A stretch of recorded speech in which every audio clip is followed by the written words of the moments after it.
Good morning, and good morning. Okay, 9:02. How are you? How was your weekend? I tell you, I had such a busy. Oh, I don't remember getting into my bed. I laid across the bed when I got finished on Saturday night, and I still had stuff to do on Sunday. But when I woke up, it was like 2:30 in the morning. And so then I got up and got the rest of my stuff on for the bed and went back to sleep. I was just exhausted. So a lot that went on, but I had a great time. We served a lot of people at our Christmas around the world at our church, Greater Little Rock Baptist Church, and it was just a fun event. But it was a tiresome event, and we did it. We got it done.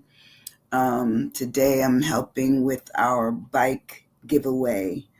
Where you have to go pick up all the bikes, and actually we give them away on Thursday, but today is the day that we go pick up the bikes that have been assembled for one of the from my Rotary Club, which is the bikes are being donated to Global Learning Academy here in the city. So lots to do. Always got something and that I'm involved in, and I love it. It's probably not a life for everybody, but it's the life that I take pride in because it's not self-serving. It just is meant to do what it does, which is to help others. I'm gonna turn my phone off. I just heard a little beep, so that's turned off. So today our word is temper, and ironically enough. I saw this over the weekend, and sometimes I am provoked to just come up with, the word that identifies either what I'm seeing, what I'm feeling, what I heard, what I experienced. What is it? And I kind of saw a little argument, and I said, "Wow, the Christmas season, the holiday season has a tendency to make people be extremely stressful to the point where they are not,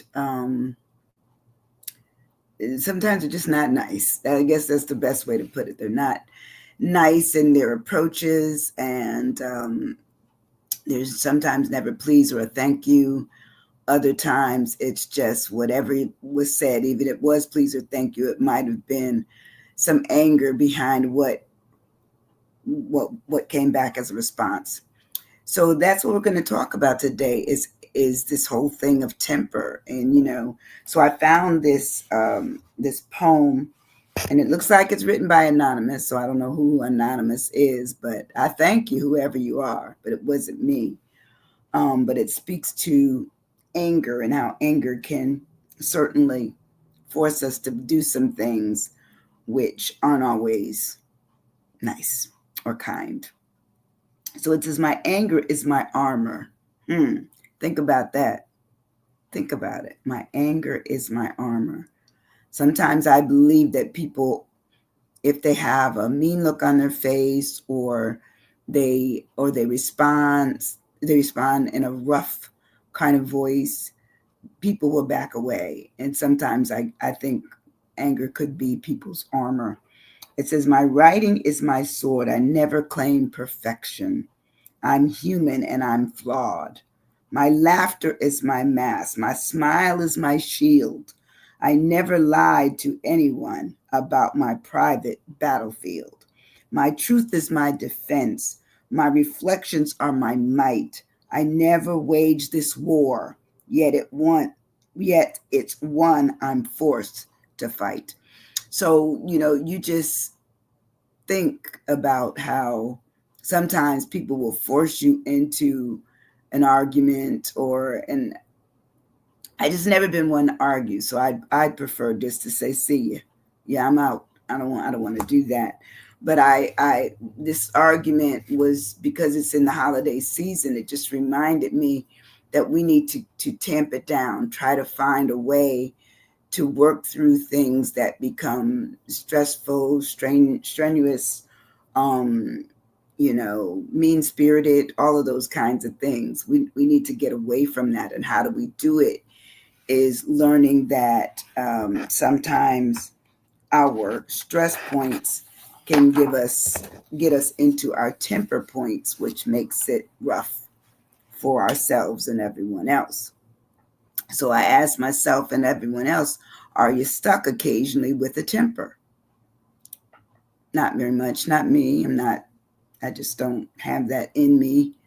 And if I get there, that means I have truly, truly been provoked. But generally speaking, I don't get there. So it says to temper, according to Marion and Cambridge and Oxford dictionaries, a person's state of mind seen in the terms of their being angry or calm. So obviously, if they have a temper, that means they could be the temperament of calmness or the temperament of, hey, let's fight. But it says he rushed out of it in every bad temper. And it says, so it is a temperament. It's the one's disposition. It could be their nature. Like some people, I remember we were coming up, we had some families in our neighborhood in New York, and they said, oh, don't bother them. All of them bad people. All of them will fight. All of them have tempers. So, we stayed clear. We knew if you fought one, you're probably fighting all 10, so we didn't do it.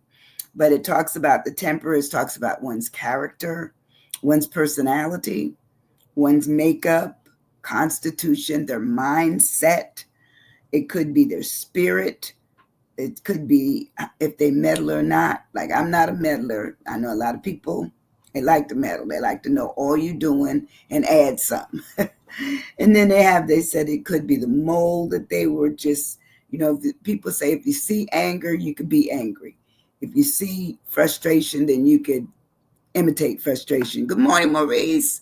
How are you doing? Good morning. Good morning. How is Monday? And it's not as cold Monday doing you. Good to see you in the space. It talks about someone's frame of mind when we're angry and we have a temper. It says the cast of mind, the habit of mind, the attitude. How many of us have an attitude of, easiness?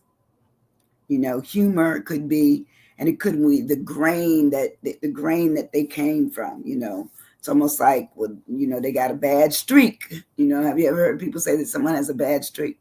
Sometimes they do. Or they're always in trouble. I always used to remember, my mother saying, okay, if you see someone else in trouble, is that the person to be around? Because if you're with them, then you might be in trouble too. That's a good thought, good training, as I say, because I never wanted to be in trouble. And all my life, I've never really been one to stay around and be a part of what is going on that's negative. So when we break the word down this morning of are you stuck, we talk about the temper being one's temperament. It's a person's or an animal's nature, especially as it permanently affects their behavior. Some people cannot act up right. Good morning, Erica. Erica enjoyed you over the weekend. Yes, and the rum cake was a hit. Everybody kept, I still have a slice. I only eat a little bit of it because it's a sugar, but it's so good. It is good. But glad to see you. Today our word is temper. And I don't know if you have a temper, but you always seems to be so calm to me, so I can't imagine it. But the temperament is my first T. And it says that's something that affects one's behavior, how they act. It's their disposition, their nature, their character. It's also their personality, makeup. It's their constitution. Like if you see people that want to fight all the time, okay, that's it. Good morning, Cheryl. Today our word is temper. I don't know if you have a temper. I've never seen you either have anything but calm. Even when we used to work in the stores, and I would see the people just talking about this and that and getting angry. You never did. You just said, well, we'll see what we can do. You were always there. Temperament also talks about one's complexion, their mind, their spirit, their if they have meddling capabilities. I'm, as I said, I'm not a meddler. If they have a certain mood about them. Some people have dark moods. You just know not to bother them. Don't say anything. Just keep moving. It says also it's their frame of mind. It's their tendency to be kind of swinging in a way that doesn't make it easy to get along with them. It said it could be their attitude, their outlook, their humor. Because some people like to look mean and be mean because that's their form of getting along with others. Is just being. I don't think that doesn't make me smile if you're angry at me or you're yelling at me or cursing or whatever comes with the whole idea of a temper. When we move on in our word, my E of temper is one gets excited, to excite, cause strong feelings of enthusiasm, eagerness in someone, meaning that they're going to say something back to you, or you say something to someone else. And it says that for some people, they get a thrill out of it. It's exhilarating.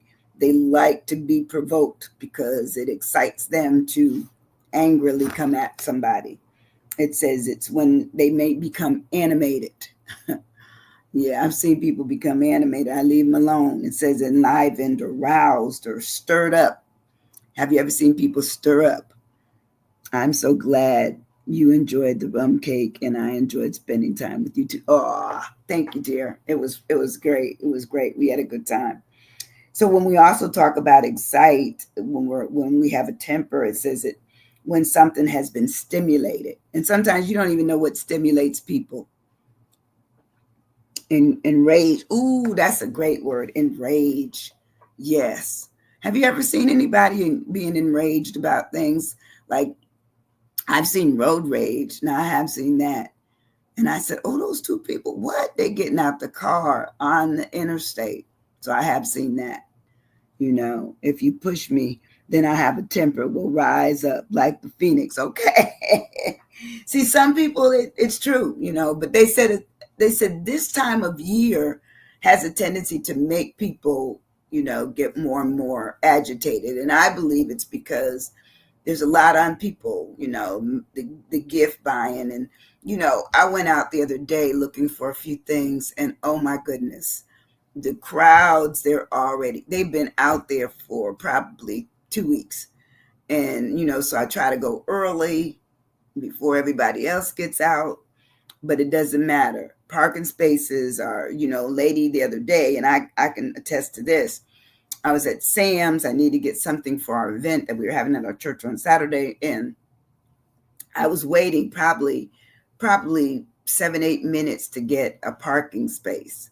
And so I sat in the row and I saw the woman come out and I just waited till she, took all the stuff out of her cart and put it in her car and walked her cart over. She saw me waiting. She nodded to me. Somebody else came on the opposite direction and waited for the same space that they already seen that I had my light on for, my turn blinker. So it doesn't matter, what time of year it is probably, but this part of the year I think even gets more crazy because everyone is trying to do what you're doing, which is shop and get in and out and do all that they have to do in a hurry. It doesn't always work. So you can see people get excited and stirred up. That's what it says. Get stirred up, galvanized to the point where they want to argue or prove and defend. Well, what the lady and I chose to do is she went out a way that made it where she basically blocked them so I could get the parking space. And because they were still waiting, as she pulled up further to leave, I just went up and sat in front of the parking space with my car and then pulled it backed it in after all of that finished. You just find out that this is the time to see tempers if you don't see them any other time. It says also when someone becomes excited, they could buck up towards you. They could give someone, a buzz, just saying, you know what, I'm gonna get you. They could say things that just irritate, agitate, excite, extra. Yes, there is some extra. Poking the yes, right. That's right.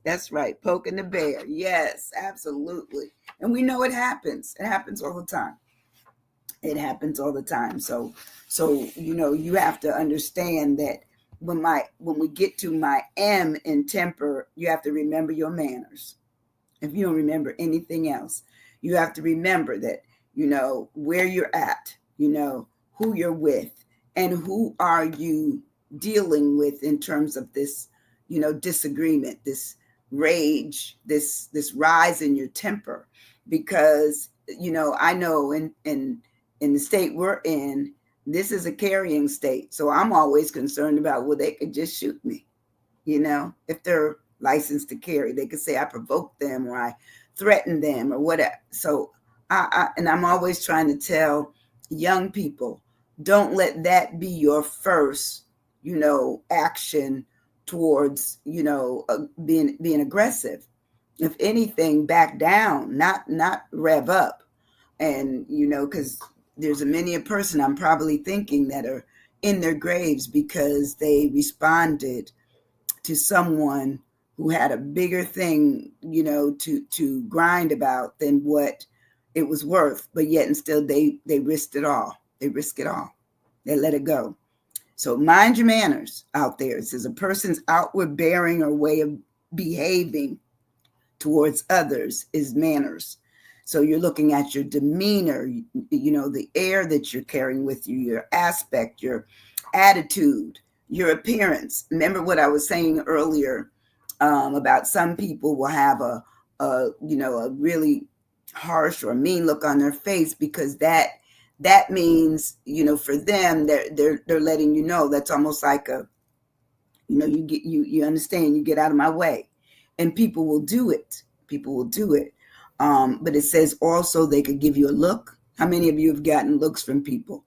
In fact, a friend of mine had an accident a few weeks ago, and it was a car accident, and the person that wasn't hit by her, but hit by the car she hit, it was like a small chain. Oh, they said the person came out the car and started calling her horrible names, and threatened her. So see, that's what I'm saying. You never know how close people are to the edge of their temperament. They're right there. They're ready to pounce on you for whatever. So the manners have to stay intact. And sometimes it's hard.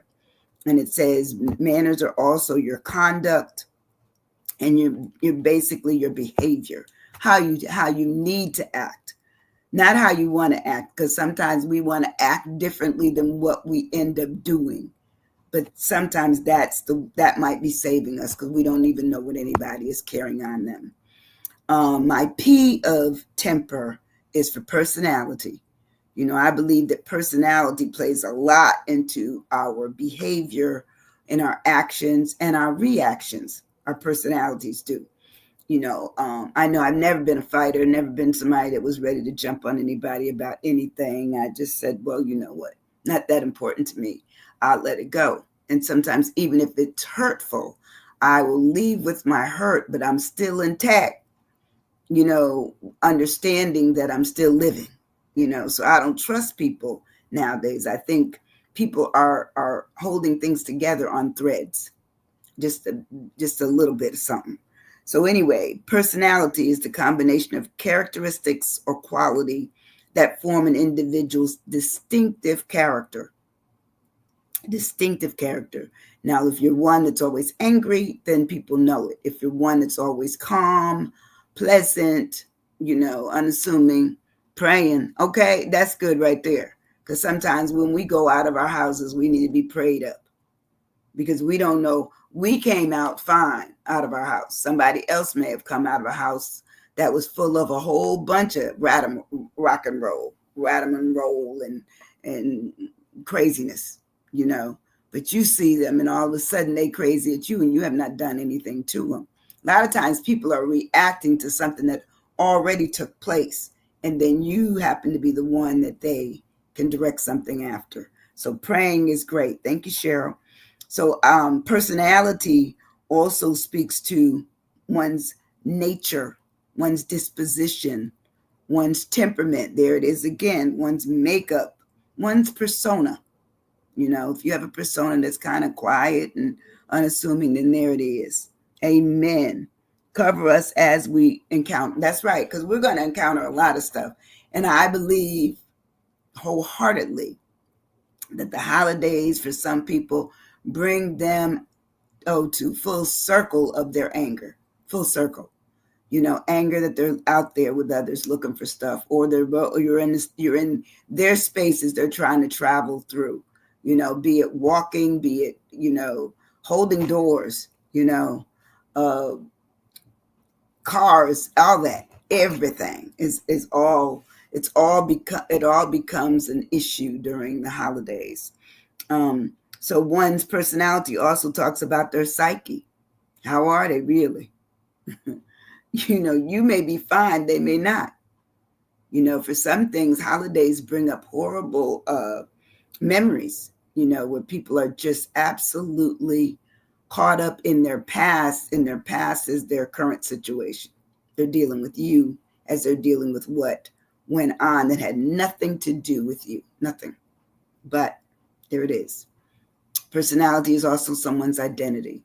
So if you know somebody to be, quick to be angry and quick to be aggressive, you steer clear. Absolutely steer clear. My E in my word of temper is for explosive. I've seen a few people over the past year go be in situations where they have just exploded because everybody out. I was at a store maybe about 8 months ago. Person just went off on everybody in the store. And I was just trying to get out the way. In fact, I was already online to pay and get out. So I paid and left the store. They came out of the store still cussing, still fussing, still angry, saying that they were going to, sue the store. So you just don't know what is going on in somebody's head when they decide to explode over something as simple as, you all got my order wrong. And that's what it was. It was that they were ordering a sandwich and the order was wrong. And they absolutely were about to tear up the store. So it is what it is. So explosive talks about in Merriam-Webster's dictionary of something that could be blistering, it could be ferocious, could be dreadful, and it could be acute, meaning that it could come back, or in some instances take a long time to leave once it comes. And let's face it, I know I've seen people that are very, very mean, and they stay that way for a long time. And I leave them alone. And my R, yay, I'm at my last letter, is for rapport. And I could have used another word. I could have used rage and all of that. But to me, you get my idea when I say temper. That's enough. But rapport speaks to a close and harmonious relationship in which people and groups concerned understood each other's feelings or ideas and communicate well. So that's what we need to get to, where we have rapport, enough rapport with each other, where we don't make it to the point where we're angry and we're using bad language and it becomes physical, or even hospitalizing people or even death. Let's face it. I want to Let's work on the rapport. Let's work on that. Reasoning. There you go. That's a great word. Let's reason with each other, if we can. But sometimes I've seen it where people are beyond reasonable. They cannot be reasoned with. And so the rapport speaks to this being able to communicate well and bring forth the feelings that you have for others. And it says it's an affinity, close and special relationships, just allowing people space enough to know that you care enough, that you didn't mean any harm. Like I always tell people, I meant no harm. With what happened. I apologize for that. Rapport is also trying to understand yourself as to why it would be upsetting, but also looking at what makes it where it's necessary. Sometimes we don't even realize that we placed ourselves in a position where we have to also be reasonable. We're expecting them to be reasonable, but we have to be reasonable. And we have to also understand that if the person you're talking to is beyond reason, move on. Move on. Don't try to offer rapport. I realize I can't do it. This person is not working for me. It's not working. So it talks about harmony if you can get it. But if you can't get it, move on. And says sometimes you can do sympathy, but sympathy generally is probably not going to be in the presence of the person who has a temper. The sympathy may come after the situation dissipates, like everybody's gone their separate ways, and maybe the sympathy or even empathy can be dealt with later on. And that's how you deal with it. But sometimes you have to know when to back down. What's that song? Got to know when to hold them and when to fold them. That's true. Sometimes we need to know when it's time for us to jet up out of there, or if it can be salvaged with reasoning with others. And it says the rapport talks about the link that you try to get with people if it's possible. But having been a counselor for years, I just remember when someone is at the high point of their anger, they're hard to reason with. Hard, difficult. And then you try as best you can to get back on one accord when it's necessary or when it's possible. Sometimes if you're arguing with a stranger, or they're a stranger, I'll put it this way, if the stranger's arguing with you, own up to the fact that I can't correct this situation and let it go. Don't try to hold on to it. It's not yours. It's not yours to hold on to. So anyway, that's it for today. But I wanted to give that little bug. I kind of go crazy in the time around the holidays, because even though I generally try to teach, bigger words and different words in the, English dictionaries, and they got some that come from England directly, and they're not in our dictionaries, but we're starting to get some words, and a lot of social words have come out now and made it into the regular dictionaries, because people are starting to change the word or the meaning of words that were once used for this to change them to something else, which you also need to know, because you may realize that the word has lost some of the significance or flair from the past and now being reused for another, identifying or identification of something else, something different. On Wednesday of this week, I want to do something on gifts. And then I'm going to probably take off all of next week. I need a break, but, I'll be back in January. After the 1st of January, we'll come back with all new words and different ideas. And I want to do another Zoom with you all where we come up with a word and we're giving it ahead of time and have fun with it like we did the last time. And we haven't done that, my God, in a year and a half, almost 2 years. It says this was good. It's given to help me to keep the current climate in perspective. You have to, I find that our society has become much more aggressive. Erica, Maurice, Cheryl, and others who might be listening to this later on, they just become much more aggressive. And so if we don't hold on to our temper, then it just says that we've almost become, unruly, and we become chaotic in our dealings with each other, and angry, antisocial actions are much more accepted, much more allowed. And I don't appreciate it when someone's yelling at me or angry at me. If I can certainly try to straighten it out, I do. But anyway, we're going to think about some gifts for Wednesday, some words that go with gifts. And the reason I chose it is because this is the time of year of which we give gifts, and we need to speak to, not just holding on to some things that, like our money, but making it where we don't feel depleted come January, okay? Or if we don't get anything. That's the part I want to work on, that right there. If we do not get anything or we do not get much. Um, my mother always told me that, even if we always gave my mother a lot of stuff, but if no one gave her anything, her life that was given to her by God, she appreciates.